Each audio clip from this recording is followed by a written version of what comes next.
Twelfth class में हम AC की इक्वेशन निकाल चुके थे, ठीक है, हाफ साइकिल के लिए, कि हमारे पास आई मीन जो आया था हाफ साइकिल के लिए वो आया था 2I0/पाई हाफ साइकिल के लिए, और कंप्लीट साइकिल की आई की वैल्यू कितनी आई थी निकल कर 0 कंप्लीट साइकिल के लिए। अब ऐसे ही हम ये मान रहे हैं, हम निकालना है रूट मीन स्क्वायर करंट कितनी आएगी एसी में। तो मैंने आपको बताया था कि अगर कोई वेव आपकी अल्टरनेटिंग करंट, तो ये वाला पार्ट जो है आपका वो यू माइनस में आ जाए, तो अगर उस वाला पार्ट का मोड ले लें इस टाइप से, तो तब क्या होगा हमारे पास, तो साइकिल तो कंप्लीट हो जाएगा यहाँ तक पूरा, टी हाफ यहाँ तक था, टी हाफ यहाँ तक है, तो अब तो कंप्लीट हो जाएगा साइकिल ये। तो आई मीन जो आप पढ़ रहे थे, तो अब हम क्या काम कर रहे हैं, उसका स्क्वायर कर रहे हैं, ठीक है, मोड ले रहे हैं उसका। तो क्या होगा, टोटल आपको चार्ज लेना पड़ेगा, यानी करंट इंटू टाइम, उसका भी स्क्वायर होगा, और अपना टोटल टाइम कितना है, साइकिल कहाँ तक का है उस बार टाइम कंप्लीट के लिए, कंप्लीट साइकिल के लिए।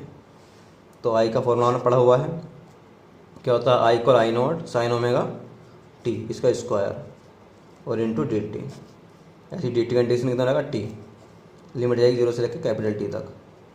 तो ये रहेगा आपका I0 का स्क्वायर, और ये है आपका sine square omega T D T, ये आपका इंटीग्रेशन चल गया है 0 to t, ठीक है। यहाँ रख देंगे आप, पहले अपर लिमिट रखते हैं फिर लोअर लिमिट रखते हैं, इंटीग्रेशन चल गया आप यहाँ 0 से t, I0 का स्क्वायर अपॉन टी, जो आपका साइन स्क्वायर ओमेगा टी हो है, इसकी वैल्यू आपकी आती है निकल के कंप्लीट इंटीग्रेशन की, आप डायरेक्ट याद कर सकते हैं t/2, ठीक है, आप डायरेक्ट याद कर लेंगे इसकी वैल्यू। तो टी टी कैंसिल हो सकता है, इधर जाएगा आपका आई मीन का स्क्वायर, इतना हो जाएगा। या आप क्या काम कर सकते हैं, ये रहेगा आपका फॉर्मूला, आई मीन का स्क्वायर इक्वल I0 का स्क्वायर चल जाए आपका, और अपॉन 2, दोनों साइड का अंडर रूट ले लेंगे हम, अंडर रूट ले लिया हम दोनों साइड का। तो आई मीन है आपका, स्क्वायर भी लगा हुआ रूट भी लगा हुआ, तो रहेगा आई रूट मीन और स्क्वायर, और इक्वल हम आपका I0 रहेगा आपका बाहर निकल गए, 2 का रहेगा आपका अंडर रूट 2, तो रहेगा आपका IRMS equal I0 upon under root 2, ये रहेगा आपका निकल गया। रूट मीन स्क्वायर जो करंट है वो कितनी रहेगी आपकी, I0 अपॉन अंडर रूट 2, ठीक है, ये आपको याद रखनी है। तो आपको आई मीन का फॉर्मूला पता है, और अब IRMS का भी एक फॉर्मूला आ गया। तो जो हमारे पास घरों में करंट आती है, करंट की जो वैल्यू आ रही है कि हाँ भाई 5 एम्पेयर करंट आ रही है, 7 एम्पेयर करंट आ रही है, रियल में वो वैल्यू IRMS की होती है, रूट मीन स्क्वायर करंट की वैल्यू होती है। और यहाँ I0 क्या होता है आपका, करंट का एम्पलीट्यूड, कि करंट की वैल्यू कितनी है मैक्सिमम, वेव कहाँ तक जा रही है एसी वाली, ठीक है, ये है। तो ये आपको इंपॉर्टेंट डायरेक्शन है, दोनों याद रखने हैं। इसी के बाद हमारे पास क्या होता है, जो चैप्टर है ये, तो मैंने आपको बताया था, इसमें आता है एक word phasor diagram. Phasor diagram, phasor diagram का मीन्स क्या होता है कि एसी की जो करंट होती है उसमें वोल्टेज और करंट में कुछ गैप होता है एंगल का, अगर कहीं फ्लो हो रही है, ठीक है, तो उसमें हम शो करेंगे अगर आपकी जो करंट है या वोल्टेज है वो आगे हो रहे हैं या लीड कर रहे हैं, लैग कर रहे हैं, उनके लिए। तो मान लीजिए आपकी कोई वेव जा रही है इस टाइप से, वोल्टेज है मान लीजिए ये, और यहीं पर अगर आपको करंट दिखानी है, मान लो करंट यहाँ से आपने स्टार्ट करी इस टाइप से, इस टाइप से, तो अगर करंट भी यहाँ पर ही है हमारे पास, साइकिल है आपका, मान लीजिए ये थोड़ी वेव यहाँ है, ठीक है, इस टाइप से, तो जो आपकी डार्क बनाई है मैंने वेव, उसका साइकिल कंप्लीट कहाँ जाकर हो रहा है, यहाँ जाकर हो रहा है साइकिल कंप्लीट उसका। और जो मैंने डॉट डॉट लाइन बनाई है उसका साइकिल कंप्लीट कहाँ हो रहा है, इससे पहले। तो जिसका साइकिल पहले कंप्लीट होगा कम टाइम में, वो वेव हमारे पास आगे मानी जाएगी, कि वो वेव जो है वहाँ पर लीड कर रही है ना। तो करंट है यहाँ मान लीजिए डॉट, तो यहाँ क्या है, आई लीड कर रहा है किससे, वोल्टेज से, आई लीड कर रहा है वोल्टेज से, वी से। कहीं अगर ऐसा है वेव आपकी ये जा रही इस टाइप से, और दूसरी वेव आपकी यहाँ से स्टार्ट हुई इस टाइप से, ऐसा नया बना लेते हैं इस टाइप से। अगर आपकी कोई वेव, और एक वेव आपकी यहाँ से स्टार्ट हो रही है इस टाइप से, तो जो आपकी पहली वेव है उसका साइकिल कंप्लीट कहाँ जाएगा हो रहा है, पहला यहाँ जाएगा हो रहा है, और जो आपकी डॉट डॉट वाली वेव उसका वेव साइकिल कंप्लीट हो जाएगा आगे जाके। तो जो कम टाइम में अपना साइकिल कंप्लीट कर रही है वो पार्ट आगे माना जाएगा।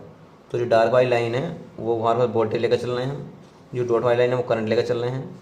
तो इस बार वोल्टेज ने अपना साइकिल पहले कंप्लीट कर लिया, तो वोल्टेज लीड कर रहे हैं करंट से।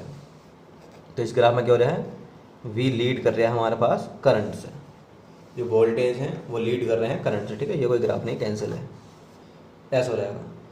और अगर आपके दोनों सेम फेज में हैं, वोल्टेज भी वही है, करंट भी वही है, तो इस टाइम क्या माना जाएगा, इस टाइम सेम फेज माना जाएगा कि हाँ वी और आई जो है सेम फेज में है। तो अगर हमारे पास कहीं करंट आगे होती है तो उसे तो बोलते हैं आप कोयल, यानी कैपेसिटर, कैपेसिटर में करंट आगे होती है। कहीं अगर आपके वोल्टेज आ गए हैं उसे बोलते हैं इंडक्टर, यानी कोयल, कोयल होगी। ठीक है, ये कोयल होगी हमारे पास, इंडक्टर जो आपने पढ़ा था। ये कैपेसिटर है सी। तो कैपेसिटर में क्या होगा हमारे पास, वोल्टेज हमारे पास क्या काम करेंगे, पीछे होंगे, करंट लीड करेगी, आगे रहेगी। ठीक है, और अगर इंडक्टर का है तो उसमें क्या होगा, वोल्टेज आपके आगे रहेंगे।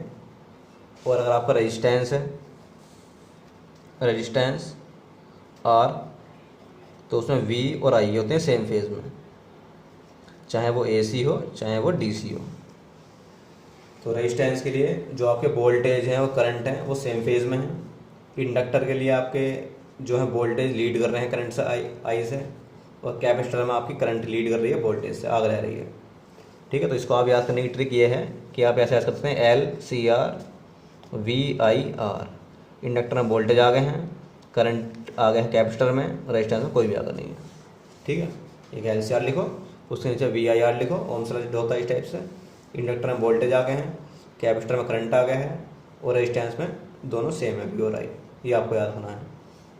और जनरली फेज जो देखा गया है इनमें, इसमें 90 डिग्री का होता है, इसमें 90 डिग्री का होता है, इसमें 0 डिग्री का होता है।